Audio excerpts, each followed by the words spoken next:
araw na iyon si Elias ay sumapit sa Horeb na bundok ng Diyos. Pumasok siya sa isang yungib at doon nagpalipas ng gabi.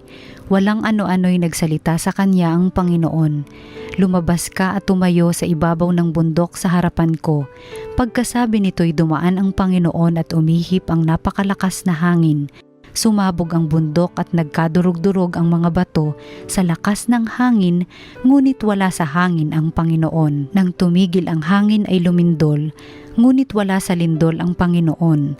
Pagkalipas ng lindol ay kumidlat, ngunit wala rin sa kidlat ang Panginoon. Pagkalipas ng kidlat, narinig niya ang isang banayad na tinig. Lumabas si Elias, tinakpan ng balabal ang kanyang mukha at naghintay sa bunganga ng yungib. Ang salita ng Diyos. Pag-ibig mo'y ipakita, iligtas kami sa dusa. Aking naririnig magmula sa poon ang sinasalita. Sinasabi niyang ang mga lingkod niya'y magiging payapa. Kung mangagsisisi at di nababalik sa gawang masama, ang nagpaparangal sa pangalan niya'y kanyang ililigtas. Sa ating lupain ay mananatili ang kanyang paglingap. Pag-ibig mo'y ipakita, iligtas kami sa dusa. Ang pagtatapatan at pag-iibigay magdadaop palad, ang kapayapaan at ang katwiray magsasamang ganap. Sa balat ng lupay pawang maghahari yaong pagtatapat, at ang katarungan na may maghahari mula sa itaas. Pag-ibig mo'y ipakita, iligtas kami sa dusa. Gagawing maunlad ng Panginoong Diyos itong ating buhay, ang mga halaman sa ating lupai bubungang mainam, sa harapan niya yaong maghahari pawang katarungan, magiging payapat susunod ang madla sa kanyang daan. Pag-ibig mo'y ipakita, iligtas kami sa dusa. Pagbasa mula sa sulat ni Apostol San Pablo sa mga taga-Roma. Mga kapatid, saksi ko si Kristo na katotohanan ang sinasabi ko, hindi ako nagsisinungaling. Saksi ko rin ang Espiritu Santo na malinis ang aking budhi sa sasabihin kong ito sa inyo. Matindi ang aking kalungkutan at di mapawi ang pagdaramdam ng aking puso tungkol sa aking mga kalahi at mga kababayan. Ano pat mamatamisin kong ako'y sumpain at mawalay kay Kristo alang-alang sa kanila. Sila'y mga Israelita at itinuring ng Diyos na mga anak niya. Nakita nila ang maliwanag na tanda na nagpapakilalang siya'y kasama nila. Sa kanila nakipagtipan ng Diyos, sa kanila rin ibinigay ang kautusan, ang tunay na pagsamba at ang mga pangako. Sila'y nagmula sa mga patriarka at sa kanilang lahi nagmula ang Kristo nang siya'y maging tao, Diyos na kataas-taasan na pinapupurihan magpakailanman. Amen. Ang salita ng Diyos. Salamat sa Diyos. Ang mabuting balita ng Panginoon ayon kay San Mateo. Noong panahong iyon, matapos pakainin ang mga tao, agad pinasakay ni Jesus sa bangka ang kanyang mga alagad at pinauna sa kabilang ibayo samantalang pinauuwi niya ang mga tao. Pagkaalis ng mga ito, umahon siya sa burol upang manalangin. Nag-iisa siyang inabot doon ng gabi. Samantala, nasa laot na noon ang bangka at sinasalpok ng mga alon sapagkat pasalungat sa hangin. At nang madaling araw na'y sumunod sa kanila si Jesus na naglalakad sa ibabaw ng tubig. Kinilabutan sa takot ang mga alagad nang makita nilang may lumalakad sa ibabaw ng tubig. Multo, sigaw nila. Ngunit agad siyang nagsalita at sinabi sa kanila, "Huwag kayong matakot, si Jesus ito." At nagsalita si Pedro, "Panginoon, kung talagang kayo iyan, paparianin ninyo ako sa ibabaw ng tubig." Sumagot si Jesus, "Halika." Kaya't lumunsad si Pedro sa bangka at lumakad sa ibabaw ng tubig, palapit kay Jesus.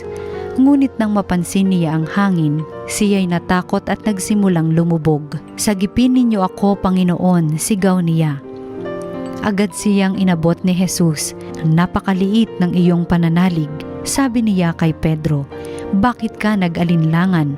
Pagkasakay nila sa bangka, tumigil ang hangin at sinamba siya ng mga nasa bangka. "Tunay na kayo ang anak ng Diyos," sabi nila. ang mabuting balita ng Panginoon. Pinupuri ka namin, Panginoong Hesukristo. Siguro naman gusto nating makipagtagpo sa Diyos.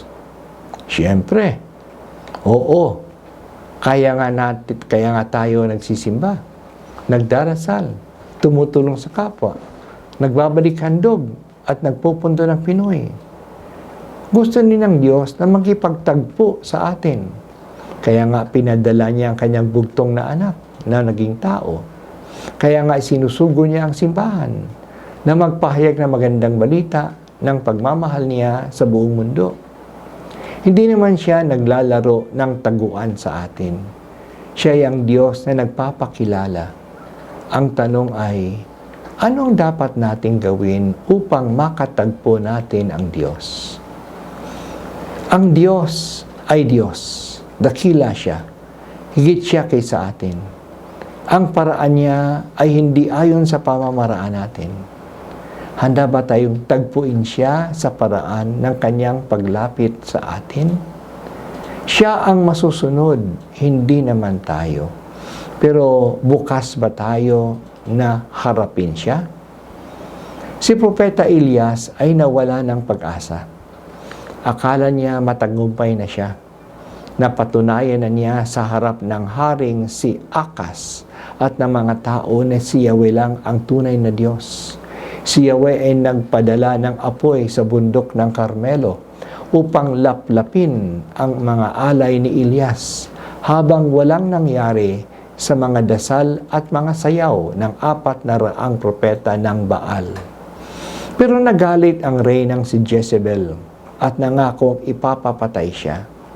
Kaya dali-daling tumaka si Elias at lumakad ng 40 araw papunta sa bundok ng Horeb upang magsumbong at magreklamo kay Yahweh. Nag-antay siya kay Yahweh sa isang yungib ng bundok.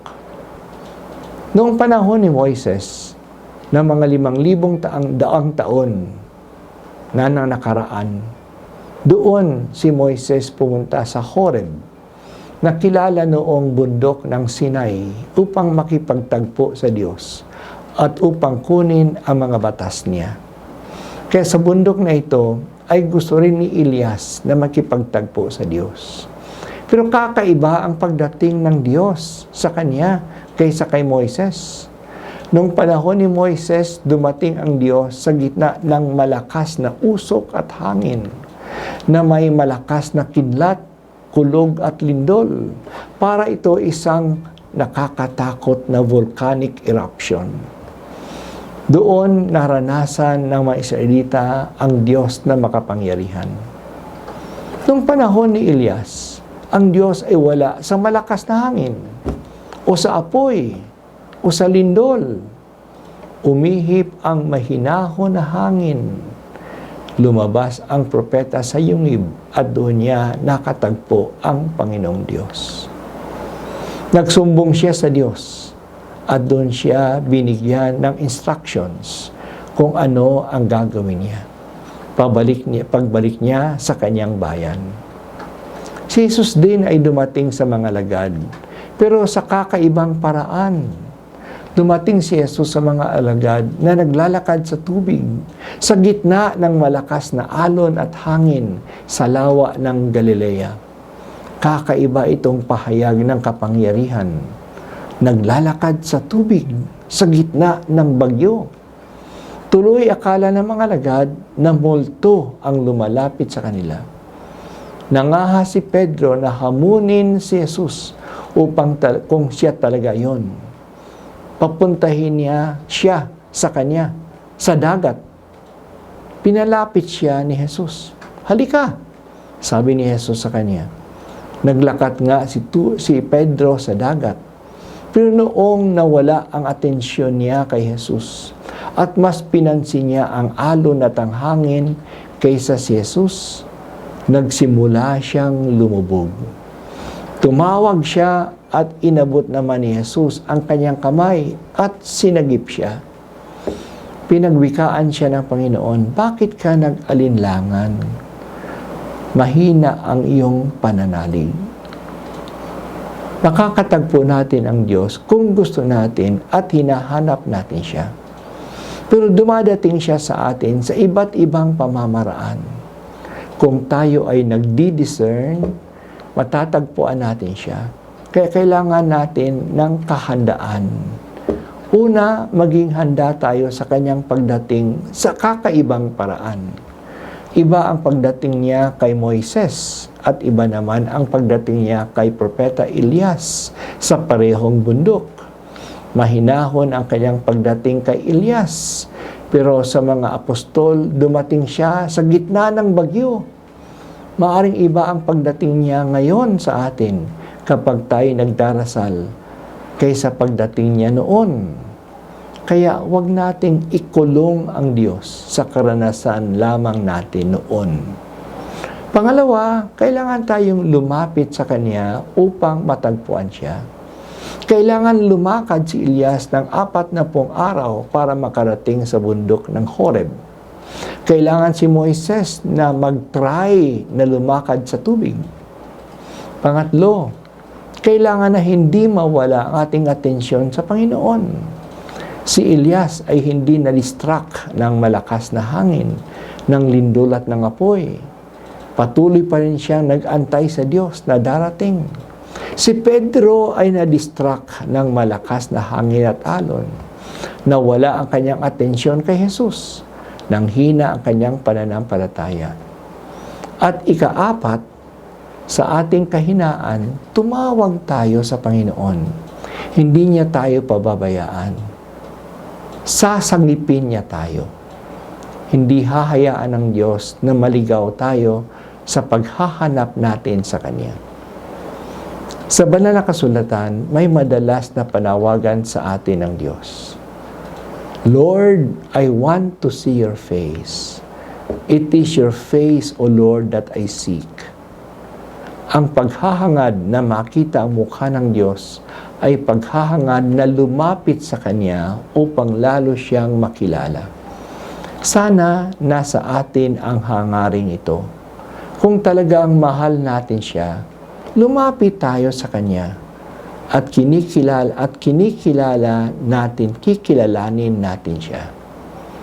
Hindi lang tayo ang naghahanap sa Kanya. Ang Diyos mismo ay naghahangad na lumapit din sa atin. Nagpapakilala siya sa atin. Nagsasalita siya sa atin. Kaya nga, pinadala niya ang simbahan upang patuloy na mangaral at patuloy na ipakilala siya.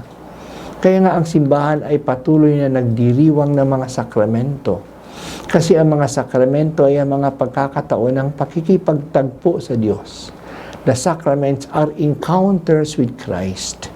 Sana nga natatagpuan natin ang presensya ng Diyos kapag tayo nagpapabinyag, kapag tayo nagpapakasal, kapag tayo ay nangungumpisal, kapag tayo ay nagsisimba. Hindi lang mga seremonyas ang mga sakramento.